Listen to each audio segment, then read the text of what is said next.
Hey, my name's Alex Miranda and I'm the founder of Virtrify, and in this video I'm going to show you exactly what a virtual team member does and how to choose the right one so you can grow and scale your business.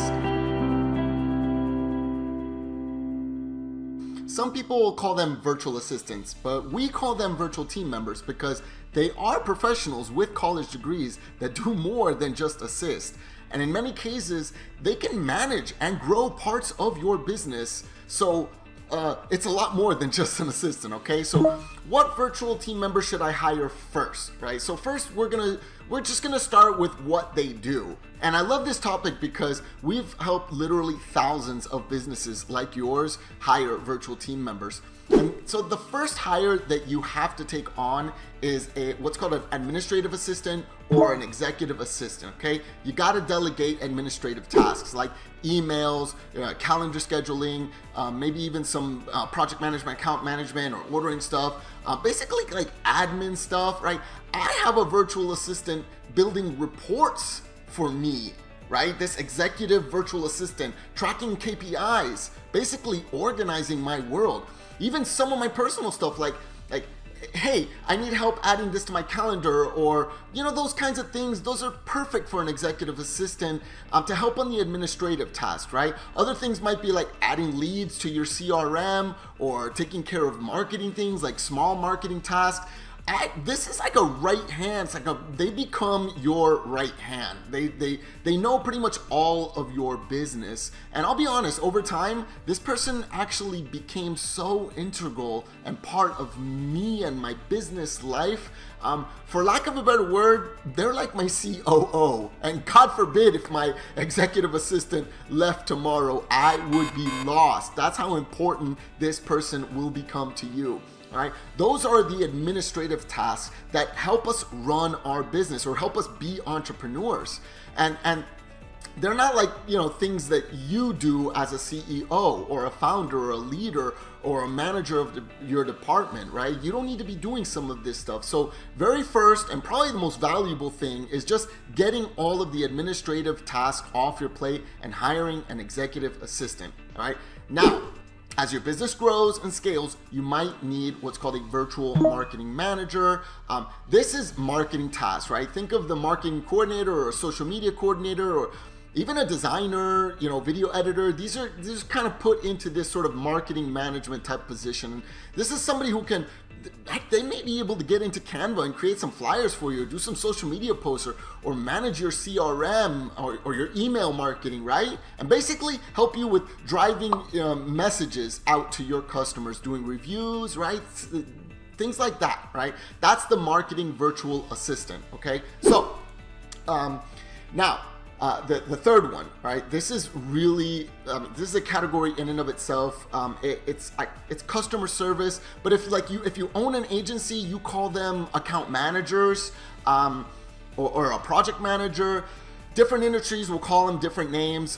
Whatever it is, this is a customer service account manager type and handles all the minutia of like answering customer requests and answering the phone and being the first line of defense. I like to call them the director of traffic. They organize in and outflow of all business communications for customers. And I mean, for a doctor's office, right, what would it be? A receptionist or even a surgical coordinator, right? Now, I love these types of jobs for virtual team members in like a tier 1 or tier 2 position. Like tier 1 is they're brand new, they're just getting to learn your business, right? But tier 2, right, they're experts. So they kind of handle a lot and they know a lot of your business, right? They know a lot of what's going on in the customer service and the account journey, right? And so a lot of companies, they have virtual people doing this, okay? Fourth, this is like an accounting position. There's a lot of work that goes into accounts receivable and accounts payable and reconciling bank statements and getting these expense reports and making sure that everything's inputted in your accounting system, whether it's an ERP or QuickBooks or online fresh desk, whatever it is. We have a lot of people actually that can help out in this position, all right? And they come pre-trained and ready to go to help you out. So accounting, right? Accounting virtual person, AR, AP type person, just inputting data and keeping the trains running, right? It's a super valuable position when this person can like follow up on your customers who haven't paid, right? Sometimes that's a little crunchy. If you're the person following up, hey, guess what? Now your account manager, your account executive does this, okay? Now the last, and I leave this for last, this is the sales position, all right? The sales position is, I've left this for last because the owner, right? We hold on to this, right? It's our company, but we have a two-step process in salespeople. We have what's called an appointment setter, and then we have a closer, right? So the closer are the expert salespeople like me and like you. We're the owners and we're the experts in our field, and we know how to consult and do basically the things that are important to do to our customers. However, my appointment setters, I like to think of them as simply nurturers or lead follow-up people. They're the people who are setting the appointment. They're gathering information from my clients. Like, hey, what's your biggest need right now? Who's on your team? What's the information? What's the problem you need to solve? These are salespeople too, right? We call them sales development reps, and they're fantastic for businesses, because it takes out all of the administrative data. What if they're not the right fit, right? And then you wasted your time, right? So first, they're sort of that first line of the defense. Then we come in to close the deals, right? And hiring this first person might be the move. It's so valuable. If your biggest problem is juggling all the balls in your business, in all the different departments, and leads aren't getting nurtured correctly, then I would absolutely recommend starting with this sort of lead nurturing type of person. So these are the 5 positions that every business, from a boat broker to an insurance guy to a roofing contractor to a billion-dollar company, right? These are positions that our virtual team members do, and your business should consider doing. Now, how do I find the right one? Okay. Now, and this is where the craziness happens. Whether you're a billion-dollar company or a brand new entrepreneur, this process of finding the right one is the thing that's always missing, right? When you hear, oh, I tried a virtual assistant and they didn't work out for me, that company didn't work for me. It's typically because they missed a step here. So I'm gonna go through the step-by-step process of figuring out how to get the right one and how we do it, and then actually choosing the right company to provide that service. Okay, we'll go through that, and there's just a couple of tips on that, but here we go. Okay, first, you gotta pick an outcome. This is the very first thing that we're talking about with a business. There's 3 outcomes that you could possibly have. So when I'm hiring somebody as an employee, I'm thinking, okay, all right, is this person here to grow my revenue, right? Are they here to save my time? Or are they here to reduce a cost? Maybe you're letting someone else go in order to bring this person in, right? Or not hiring someone that's double the price because they're here in the US and bringing this person in, right? So it's reducing costs. So what you want to know, you want to know that outcome and think of it like the end game, okay? Like, why am I playing this game? Why do I want to get in this? Why do I want to do this? Is it to save time? Is it to grow revenue? Am I trying to reduce costs, okay? Second is a job description. So if those are your 3 outcomes, right? Well, you gotta pick one of the outcomes, and then we gotta write a job description towards that outcome. And so what's cool about a job description is it gives not only the applicant, but also the company, right? That might be partnering with you, in this case us, a very clear detail. All right, this is what what these people are going to do every single day in their role. It's their duties and the expectations and the timeline, and sort of some things that are going to be happening every week, right? So typically a job description will have like an experience criteria. Maybe you need them to learn some kind of software or have experience with some software. So it gives a good roadmap for somebody who's recruiting, right? Us, we're going to be recruiting, but also you for the interview process. Okay. Now, this is important. This is where it all falls apart.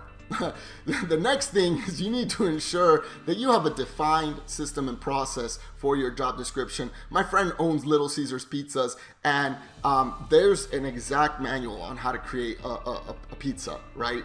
Down to the last penny of cheese is weighed out. But most companies, we don't have this kind of stuff, right, created. So this is a huge area where people kind of drop the ball, both on the customer's end and the client's end. Everybody drops the ball here because they're like, hey, I need this person, in sales. And you're like, okay, show me what your sales process is. And they're like, well, what are you talking about? You actually need to document your sales process. You need to document it because people need to be able to see it. And even major corporations, they have this problem because all the knowledge is human capital, right? It's in our heads and it's inside of this employee's head, right? The surgical coordinator is the only one that knows how to coordinate surgeries. But we have to have some way of pulling out that tribal knowledge out of your head or someone's head, and then we can have a virtual person help and grow and scale that business. So you want to define your systems and processes, and it can be as simple as just writing down a list of things to do, a list that these people are going to do. So it could be as complicated as managing a sales force. Our CRM has a step-by-step process for the sales process that's built into it. So it can be very complicated. It can be very simple. Okay. Now, step 4 here, create trainings for your systems and processes. The next thing you need to do is you need to have a training system to train on that very system and process that we talked about. And this is the place where really I don't see anyone doing this at all. But this is my favorite part, and I think what sets us apart from everybody else. We teach a simple thing. You've got to train, right, your people, but you got to record your screen while you're doing that, right? So we could take that recording and we could put that up on a library, right? But when you're recording, you can pause and you can even edit the video. You can shoot another video for another little type of the process. So that's just an example of a defined training process, meaning that you have somebody who's gonna do it now, record a screen, talk about it, and what and why. So we love that, and video is very available. It can be transcribed, everybody can watch it. So it's really cool. It helps us create this SOP, the standard operating procedure, and then you're just light years ahead of your competition because you can really scale. Once you have a video teaching it, then you don't need a person teaching it anymore, right? So the last step here is you need to be patient, guys. Hiring the right virtual team member for your business, you got to have this mindset of you got to be patient. So whenever you're investing in hiring or somebody, to help your business grow, you have to have this. You have this tendency of I want them to produce right away, really fast. Shouldn't they be just like me? That right away. And I fall into that trap, but they can't just figure it out. And the reality is you need to be patient, and you need to trust the training process and be patient as this person has maybe a 30, 60, 90-day roadmap to sort of get acclimated, to move from tier 1 to tier 2. But the more KPIs you have and the more time frame, the more understanding and the more training you have and all that good stuff, the faster it's going to be for this person to get up to speed. All right. So now what do they do, and how do you hire the right one? Well, here's how we handle that. So first of all, you gotta put this person in your time zone. All right, there's a lot of virtual people working from the Philippines or India or Pakistan, but I've got my entire team in Latin America. Why? Because I'm on the Eastern time zone. I'm in the United States. They're in my time zone. Everybody from my team is in my time zone. It helps me. Culturally we're aligned. They speak Spanish. I have clients that speak Spanish, so that's a plus. And again, they're just in my time zone. I don't have to deal with that sort of work. They're gonna do it overnight, and then I wake up. I used to do it that way. I don't do it anymore. I don't have any more team members out in the Philippines. I got all my people over here, so it's very important. Okay. The second thing in choosing is you gotta choose the right company who has the right track record. Right. You can go off and try to hire virtual assistants on your own. I don't know how you would try to go out and do that. But we, on our recruiting agency, we've been around since 2016. We go out and find professionals, and we recruit them, and we pre-train them, and we pre-select them. So you're not out there scrambling. You're just saying, hey, I need this type of person. We're going off to do a bunch of work to get that person, bring you 3 people to interview, then you're selecting the right person, then we're managing that person along that journey, all right? And that brings me to my last point. You need a strategist on your side, right? We're like your virtual human resources department, right? Because the time does happen when you have 2, 3, 4 of these people. And then now you're managing a bunch of people, you're managing job descriptions, all that good stuff. No, you don't have to do any of that. All you have to do is just say, hey, I need this person. We're the ones that are going to create the training library for you. We're the ones that are going to help create those SOPs. We're the ones that are going to go out recruit. We're going to replace them when you want to replace them. We're going to hire more when you want to scale up. All right. So we've had lots of experience doing this, guys. And it's important that you don't want to do this on your own, and you don't want somebody who says they do all these things, but they just started their business last year. We've got proven track record. We know what doesn't work, and we know what does work. And by now, we're pretty darn good at what we do. Okay, so the final thought that I'm going to leave you with, and that I want to share with you is really important, is that you want to make sure that you have everything set up ahead of time, right? So we're gonna work with you. This person needs a company email. We're gonna help you create a company handbook. If you have a CRM, we need to sort of get them acclimated with that CRM beforehand. So we give them some training before. You want to make sure that you have everything inside the company, so that when this virtual team member gets there, they feel supported, right? They're gonna feel supported from our end. We need them to feel supported from your end too. So we like having we're their company buddy, I guess, right? In fact, I like to tell my customers, you get 2 people when you hire us. You get your virtual team member, but you get a virtual human resources director that's also gonna be helping out in scaling and growing your business.